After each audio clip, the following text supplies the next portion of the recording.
வளர்க்காதீங்க. ஆம்பளை பிள்ளை அழாத ஆம்பளை பிள்ளை அழாதன்னு சொல்லி வளர்க்காதீங்க. ஆம்பளை பிள்ளையால பொம்பளை பிள்ளை அழுதக்கூடாதுன்னு சொல்லி வளங்க. குட் டச் சொல் தரீங்களோ பேட் டச் சொல் தரீங்களோ என்னைக்கு ஆம்பளை பிள்ளை பொம்பளை பிள்ளை மீது டோன்ட் டச்னு சொல்லி கொடுங்க. ஒரு பெண் பிள்ளையை ஒழுக்கமா வளர்த்தீங்கன்னு வச்சீங்க, ஒரு பெண் பிள்ளை மட்டும்தான் பாதுகாப்பா இருக்கும். ஒவ்வொரு ஆண் பிள்ளையும் நீங்கள் ஒழுக்கமாக வளர்த்தால் இந்த பெண் குலமே பாதுகாப்பாக இருக்கும் சார். பொம்பளை பிள்ளை பிறந்தா போற்றி வளங்க.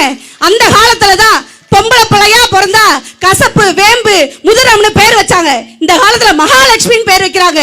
பெண் பிள்ளை பிறந்தா போற்றி வளங்க. ஏன் தெரியுமா? இந்த உலகத்திலேயே ஒரு உயிரை உருவாக்கும் சக்தி மண்ணிற்கும் ஒரு பெண்ணிற்கும் தான் உண்டு.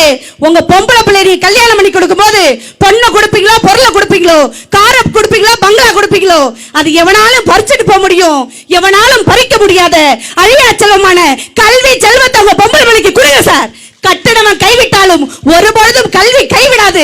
அந்த உச்ச நிலையை கூட எங்களுடைய திரைப்படங்களை பார்த்து இதுக்கு நல்ல திசையை நோக்கி தான் நாங்கள் சென்று கொண்டு இருக்கிறோம் என்று கூறி வானவில் வண்ணங்களால் அழகு, வாழ்க்கை அவரது எண்ணங்களால் அழகு, நல்ல எண்ணங்களோடு நீங்கள் வாழ வேண்டும் என்று கூறி 1000 பேர் நம்மளை எதிர்த்து நிற்பாங்க. ஆனா யாரையும் எதிர்பார்த்து நிற்காதீங்க, நம்பிக்கையோட வாழுங்க. எவனையும் நம்பி மட்டும் வாழாதீங்க. பழி சொல்ல 10,000 பேர் வருவான், வாழ வழி சொல்ல ஒருத்த கூட வரமாட்டான். உங்க வாழ்க்கை உங்க கையில். எத்தனை விஞ்ஞானங்கள் வளர்ந்தாலும் எத்தனை விஞ்ஞான வளர்ச்சி வந்தாலும் நம் வாழ்க்கை திரைப்படம் மூலம் நன்றான திசையை நோக்கி தான் செல்கிறது என்று